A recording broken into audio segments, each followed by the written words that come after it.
Hello traders. मेरा नाम धर्मेंद्र राजभर है एंड कॉन्सेप्ट में आपका स्वागत है। आज हम बात करेंगे ऑप्शन स्कैल्पिंग की। बहुत से लोगों का एक सवाल रहता है कि ऑप्शन स्कैल्पिंग होता क्या है एंड ये कितना सक्सेस होता है और मुझे ऑप्शन स्कैल्पिंग करनी चाहिए या नहीं करनी चाहिए। तो फ्रैंकली स्पीकिंग, हम तीन तरीके का ट्रेड लेते हैं। एक तो पोजिशनल ट्रेड लेते हैं और इंट्राडे ट्रेड लेते हैं एंड देन स्कैल्पिंग लेते हैं। अभी इंट्राडे ट्रेडर जो होते हैं यूजुअली कोई स्ट्रैटेजी फॉलो करते हैं जिसमें एक सेट स्टॉप लॉस होता है, एक सेट टारगेट होता है, जहाँ पे वो अपना एंट्री लेते हैं, देन वहाँ पर एग्जिट कर लेते हैं। ऑप्शन स्कैल्पिंग ये होता है कि लोग जहाँ पर ट्रेड लेते हैं छोटा छोटा कहीं पर प्रॉफिट बुक करते हैं, ठीक है। एंड ये जो छोटा छोटा प्रॉफिट होता है या छोटी छोटी जो मूवमेंट्स होती है, ये डिपेंड्स करती है ऑन वेरियस फैक्टर्स। जैसे कोई अंडरलाइन जो स्टॉक्स है या फिर आप इंडाइसेस देख लो, अगर उसमें से थोड़ा मोमेंटम आता है तो वो हमें ऑप्शंस में देखने को मिलता है। लेकिन कई बार ये होता है कि अंडरलाइन जो है वो मोमेंटम छोटी सी होती है, बट ऑप्शन में आप देखोगे कि थोड़ा सा ज़्यादा हमें मोमेंटम मिल जाता है। अभी ये इसलिए होता है क्योंकि एक पर्टिकुलर ऑप्शंस में हो सकता है कि उनका जो डेरिवेटिव्स है, लाइक जो हम उसमें उनके वेरियस ग्रीक्स हम चेक करते हैं, डेल्टा हो गया, गामा हो गया, इनमें कुछ चेंजेस आता है, इसकी वजह से उस ऑप्शंस में काफ़ी मोमेंटम आ जाता है और इसी मोमेंटम को कैच करना और उसमें ट्रेड लेना, उसमें हमें प्रॉफिटेबल बनाता है, ठीक है। अभी आप देखेंगे कि लोग तरह तरीके का इंडिकेटर्स यूज़ करते हैं या फिर कोई वो सपोर्ट रेजिस्टेंस बना के ट्रेड करते हैं, जहाँ पर एक उनको छोटा सा ऑप्शन स्कैल्पिंग आ जाए और उसमें वो ट्रेड बना सके। कई लोग बहुत कम ट्रेड लेते हैं, कई लोग थोड़ा ज़्यादा ट्रेड लेते हैं, ठीक है। एंड वेरियस मोमेंट को कैच करने की कोशिश करते हैं। कितने लोग आप देखोगे दोनों तरफ लेते हैं, ठीक है। अभी ऑप्शन स्कैल्पिंग देखिए दोनों तरीके से सक्सेस हो सकते हैं, बट मान लीजिए कि कोई एक डायरेक्शन में कोई एक ट्रेड लेते हैं, अगर आपको वो डायरेक्शन पता है तो उसमें अगर उसी पर्टिकुलर डायरेक्शन में उस ऑप्शन में लेते हैं तो ठीक है, उसमें आपको काफ़ी प्रॉफिटेबल हो सकता है। लेकिन मार्केट हमेशा एक डायरेक्शन में नहीं होता, कब कितनी बार आप देखोगे वो ऑसिलेट करता है, साइडवेज रहता है। तो वहाँ पर अगर हमें दोनों तरफ अगर हमें ट्रेड मिलता है, चाहे वो कॉल हो या पुट हो, तो उसमें हम एक अच्छा प्रॉफ़िट बना सकते हैं, ठीक है। अभी लोगों को एक परेशानी ये होती है कि वो उसमें ट्रेड ले तो ले कैसे लें, ठीक है? क्योंकि कितनी बार होता है कि लोगों को सपोर्ट और रेजिस्टेंस मार्क करने में थोड़ी तकलीफ होती है कि हम ये सपोर्ट और रेजिस्टेंस बनाएँ कैसे? ठीक है, कई लोग जो होते हैं वो ओवाई के बेसिस बनाते हैं, कई लोग देखेंगे कि रैंडमली वो कहीं पर देखेंगे जहाँ पर प्राइस ने टेस्ट किया वहाँ पर बनाते हैं। नहीं तो कोई एक प्री डिफाइंड इंडिकेटर जो होता है, जो मोस्टली आप देखोगे कि अलग-अलग ट्रेडिंग प्लेटफ़ॉर्म है, चार्ट प्लेटफ़ॉर्म उस पे हमें मिलता है। लेकिन कितनी बार देखेंगे कि ये जो इंडिकेटर्स होते हैं ये लैगिंग होते हैं, तो कहीं पर मान लीजिए कि अगर ब्रेकआउट हो रहा है या फिर जिसमें हम स्कैल्पिंग लेना चाहेंगे, वहाँ काफ़ी लोग ट्रैप हो जाते हैं और उनको भारी नुकसान होता है। ठीक है। सो ये सारी जो प्रॉब्लम्स होती है, इन्हीं का सॉल्यूशन हमारे कॉन्सेप्ट एप्लीकेशन में है, जिसको आप इज़िली एक्सप्लोर कर सकते हैं। तो चलिए आज मैं आपको बताता हूँ कि ऑप्शन स्कैल्पिंग टूल जो हमारे कॉन्सेप्ट में है, उसको आप किस तरीके से यूज़ कर सकते हैं। सो ऑप्शन स्कैल्पिंग टूल जो है, आप जाएँगे होम पेज पर, देन वहाँ से ट्रेडिंग में जाएँगे और ट्रेडिंग में देखिए क्वांट मॉडल में आपको थर्ड ऑप्शन है ऑप्शन स्कैल्पिंग, ओके। जिसे आप क्लिक करेंगे तो इस तरीके का आपको इंटरफ़ेस दिखेगा, ठीक है। अभी यहाँ पर आप देख सकते हैं कि ये अभी तो मार्केट बंद है, तो अभी आपको यहाँ पर कुछ फ्लक्चुएशन या फिर कोई भी नया कॉल आ रहा है तो आपको नहीं दिखेगा यहाँ पे। बट जनरली जब मार्केट ऑन होता है तो आप देखेंगे राइट फ्रॉम दी 9:15 वहाँ से आप देखेंगे कि इसमें काफ़ी फ्लक्चुएशन आपको दिखती है, ठीक है। On the real time basis किसी भी ऑप्शंस में on the basis of Greeks, on the basis of underline अगर कुछ भी चेंजेस आता है, तो यहाँ पर हमें देखने को मिलता है कि इस पर्टिकुलर कॉल ऑप्शन में या इस पर्टिकुलर पुट ऑप्शन में हमें बाय सिग्नल आया है। लेफ्ट साइड में आप देखेंगे ये सिग्नल यहाँ पर आपको, जैसे कि आप देख सकते हैं ये एलटी है, बर्जर पेंट है, पेन निफ्टी है, निफ्टी, हिंदुस्तान यूनिलीवर, इनके पुट ऑप्शन में बाय सिग्नल आया हुआ है। सो कौन सा पुट ऑप्शन है एंड कौन सा उसका एक्सपायरी है, वो भी यहाँ पर आपको मेंशन किया जाएगा। मोस्टली आप देखेंगे कि जो इंडाइसेस हैं उसमें आपको वीकली एक्सपायरी वाला मिल जाएगा, बट स्टॉक्स में आप देखेंगे कि मोस्टली आपको मंथली एक्सपायरी है, बिकॉज़ वही उसका एक स्टैंडर्ड एक्सपायरी डेट होता है, ठीक है। करंट मार्केट प्राइस आप देख सकते हैं यहाँ पर जैसे कि आप एलटी का देख रहे हैं 27 जून 24 3640 का पुट ऑप्शन है, 112 उसका करंट मार्केट प्राइस है। राइट साइड में आप ये देख सकते हैं, यहाँ पर जिस इंस्ट्रूमेंट में हमारा बाय हुआ था वहां पर आप देख सकते हैं, वहां पर आपको एग्जिट भी बताया जाएगा कि उसमें हम उसे सेल करना है। ठीक है, इसके पहले भी आप उसमें सेल कर सकते हो अगर आप एक considerable amount of profit book कर सकते हो if you are satisfied with the profit. But यहाँ पर अगर इसके मुताबिक जाओगे, जो एक स्टैंडर्ड रूल हमने फॉर्म किया है, तो आप उसके मुताबिक भी जाएंगे तो आपको एक अच्छा खासा प्रॉफिट हो सकता है। अभी ये जो टूल है ये purely from the perspective of बायस से ही है, इसे ऑप्शन सेलर के हिसाब से नहीं बनाया गया। तो मतलब ये इसको डायरेक्शन पता करने के लिए यूज नहीं किया जाता है, क्योंकि ऑप्शन स्कैल्पिंग जो बना है ये इसीलिए बना है कि जो ट्रेडर्स हैं उनको डायरेक्शन से कोई मतलब नहीं होना चाहिए कि वो ऊपर की तरफ जा रहा है या नीचे की तरफ जा रहा है तो मुझे उस पर्टिकुलर डायरेक्शन में ट्रेड बनाना चाहिए। ऑप्शन स्कैल्पिंग का ही मतलब ये होता है कि अगर उन्होंने कोई स्ट्रैटेजी बनाई है तो वहां पर उनको वो ट्रेड आ जाना चाहिए और वहां पर उनको एक प्रॉफिट बुक करना चाहिए एक मूवमेंट के अकॉर्डिंग। अगर वो स्ट्रैटेजी आपके पास नहीं है, जैसे कि मैंने आपको पहले बताया, तो ये टूल में आपको काम आता है। आपको बाकी कहीं पर देखने की जरूरत नहीं पड़ती है कि बाजार आज कौन सा डायरेक्शन पकड़ेगा, ऊपर की तरफ या डाउन साइड की तरफ।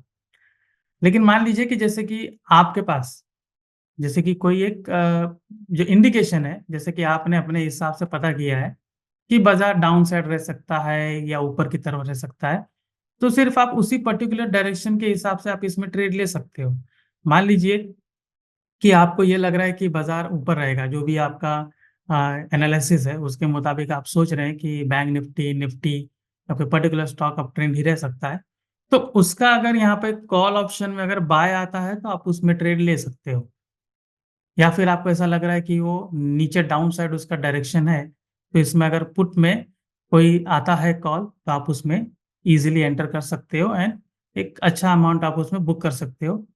स्टार्टिंग अगर आप इससे करना चाहेंगे तो अगर मेरा सजेशन है, स्टार्ट विद स्मॉल क्वांटिटी। अभी डायरेक्टली लोग आप देखते होंगे कि कई जो ऑप्शन स्कैल्पर्स होते हैं वो ह्यूज क्वांटिटी लगाते हैं एंड वहां पर एक छोटे से पॉइंट में बहुत अच्छा प्रॉफिट बना लेते हैं। लेकिन जो आप अगर आप बिगिनर हैं तो आप उसके साथ मत जाइए। आप एक नॉर्मल नॉर्मल जो लॉट साइज है वो नॉर्मल लॉट साइज यूज कीजिए। स्टार्टिंग में छोटा छोटा प्रॉफिट बुक कीजिए और जैसे ही आपका कॉन्फिडेंस इंक्रीज होता है देन आप लॉट साइज इंक्रीज कर सकते हैं। ठीक है, तो चलिए अभी इसके बारे में थोड़ा और सर्च करते हैं कि इसमें देखिए जो यहाँ पर ऊपर सर्च सिंबल दिया गया है, तो इसमें अगर आप क्लिक करेंगे तो जैसे यहाँ पर आप देख सकते हैं कि सर्च सिंबल में मैंने निफ्टी टाइप किया है एंड एक्सपायरी आप देख सकते हैं 6 जून 2024 का है और यहाँ पर कॉल ऑप्शन है। ठीक है, तो यहाँ पर आप देख सकते हो कि कौन सा स्ट्राइक है, जैसे 22,650, 22,450, 22,400 या 22,700, 22,500। एक पर्टिकुलर कॉल में यहाँ पर आप देख सकते हो कि वहाँ पर डायरेक्शन दिया गया था, इन द सेंस आपको एक कॉल दिया गया था कि इसमें आप बाय कर सकते हैं। ठीक है, तो यहाँ पर आपको एंट्री टाइम भी दिया गया है, यहाँ पर आपको एंट्री प्राइस भी दी गई है। तो देख सकते हैं जैसे 22,650 का एंट्री प्राइस 400.7 रुपीज था और करंट मार्केट प्राइस उसका 403.8 रुपीज था। तो यहाँ पर आपको M2M दिखेगा आपको कि कितना प्रॉफिट कितना लॉस हो रहा है इन द परसेंटाइल। ठीक है, सो इस तरीके से आप यहाँ पे सर्च कर सकते हैं जिस पर्टिकुलर सिंबल जिस पर्टिकुलर स्टॉक में या इंडाइसेस में आप लेना चाहते हैं, सो उसी इंडाइसेस का आप वहाँ पर इजीली सर्च कर सकते हैं। अभी हम देखते हैं चार्ट में थोड़ा बैक टेस्टिंग भी करना जरूरी होता है कि उसमें हमें कितना रिटर्न हमें मिलने के चांसेस होते हैं। तो जैसे देख सकते हैं कि निफ्टी है। ठीक है, निफ्टी में एक पर्टिकुलर कॉल में कितना उसमें ट्रेड आया हुआ है। ओके, और यहाँ पर देख सकते हो कि टोटल कितना काउंट है और टोटल आपको कितना पॉइंट्स उसमें मिले हैं। ओके, सो ये स्ट्राइक को आप देख सकते हैं, एक पर्टिकुलर स्ट्राइक है। अगर इस स्ट्राइक को आप चेंज करते हैं, थोड़ा सा आप चाहते हैं कि मैं इन द मनी में जाके ट्रेड लूँ क्योंकि उसमें डेल्टा वैल्यू थोड़ी अच्छी होती है, तो आपको देखोगे कि आपको कितना अच्छा उसमें प्रॉफिट मिल सकता है। तो यहाँ पर आप देख सकते हैं कि टोटल काउंट कितना है 56 और टोटल पॉइंट आपका आया है 7825। ओके, सो ये ग्रीन में है, इतना आपको इसमें प्रॉफिट आपको मिल रहा है। अगर इसी कॉल ऑप्शन को अगर मैं चेंज करता हूँ तो यहाँ पर मैं पुट ऑप्शन में देख सकता हूँ। पुट ऑप्शन पे अगर मैं इसे क्लिक करता हूँ गो, तो यहाँ पर आप देख सकते हो कि मुझे इसमें टोटल पॉइंट्स और भी ज़्यादा आए हैं। ठीक है? तो टोटल काउंट आपको यहाँ पर 50 दिया है, टोटल पॉइंट्स आपको 145 दिया है। तो दैट मीन्स आपको 100 पॉइंट्स मिला है। सो अगर इसमें मैं अगर कैलकुलेट करना चाहूँगा कि इसमें मुझे कितना प्रॉफ़िट मिला हुआ है, सो आप देख सकते हो 145 माइनस अगर मैं 50 करता हूँ, तो मेरा प्रॉफ़िट पॉइंट्स इतना आ रहा है। ठीक है? सो इस तरीके से आप ऑप्शन स्कैल्पिंग को यूज़ करके अपनी स्ट्रैटेजी को और भी इम्प्रूव कर सकते हैं। एंड एक बिगिनिंग एज़ ए बिगिनर अगर आप स्टार्ट कर रहे हैं, तो जैसे मैंने आपको सजेस्ट किया है, start with the small points, okay? And book छोटा-छोटा प्रॉफ़िट बुक करना शुरू कीजिए। डायरेक्टली आप उसमें बड़ा प्रॉफ़िट मत देखिए, ठीक है? और जैसे कि इस टूल में आपका कॉन्फिडेंस इंक्रीज़ हो जाता है, तो फिर देन अकॉर्डिंगली आप उसमें बड़ी क्वांटिटी के साथ एंटर कर सकते हैं। अभी जैसे कि मैंने आपको पहले बताया था कि अगर आपको बाज़ार का अगर आपको डायरेक्शन ऑलरेडी पता है, तो उस पर्टिकुलर डायरेक्शन में आप ट्रेड ले सकते हैं कि मैं उसी में से जो उसका मान लीजिए अपसाइड डायरेक्शन है, तो आप सिर्फ़ कॉल में बाय कर सकते हैं। या फिर मान लीजिए उसका डाउन साइड डायरेक्शन है, तो आप उसमें भी बाय कर सकते हैं। सो हमारे पास ऐसे 2 टूल हैं जो आपको इंडिकेट कर सकते हैं कि बाज़ार का डायरेक्शन अपसाइड रहेगा कि डाउन साइड रहेगा, ठीक है? सो उसके लिए एक टूल है जो हम एनालाइज़ में जाएँगे और सेलेक्ट करेंगे ओआईपीसीआर हिस्टोरिकल, ठीक है? ये टूल यहाँ पर आप देख सकते हैं मॉडिफाइड ओआईपीसीआर है। इसमें जो पीसीआर है उसको कैलकुलेट करके आपको बाज़ार का एक डायरेक्शन दिया जाता है कि ये बाज़ार आने वाले दिनों में कौन-से डायरेक्शन में रह सकता है।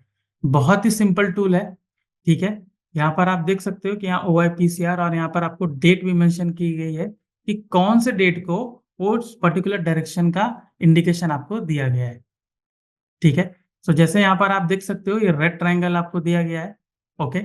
तो आपको ये इंडिकेट करेगा कि ये बाज़ार का डायरेक्शन डाउन साइड रह सकता है।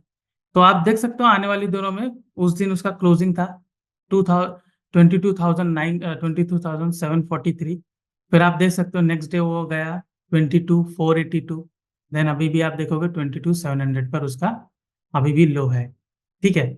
सो ये जो ओआईपीसर हिस्टोरिकल है इसको यूज़ करके आप एक डायरेक्शन आइडेंटिफाई कर सकते हैं।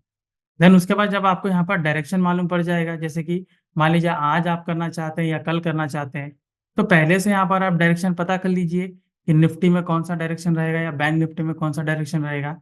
देन उसके बाद आराम से आप ट्रेडिंग वाले ऑप्शन में आइए और यहाँ पर क्वांट मॉडल में ऑप्शन स्कैल्पिंग को सेलेक्ट करिए।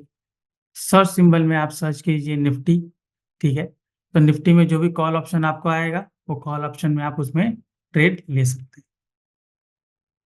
ओके, सो मेरी तरफ से इतना था। ये ऑप्शन स्कैल्पिंग को आप काफ़ी अच्छे से यूज़ करके अपनी स्कैल्पिंग स्ट्रेटेजी को और अच्छे से इम्प्रूव कर सकते हैं, ठीक है? एंड और भी वीडियोज़ के लिए और भी इन्फॉर्मेशन के लिए कॉन्सेप्ट से जुड़े रहिए। आपका बहुत-बहुत धन्यवाद।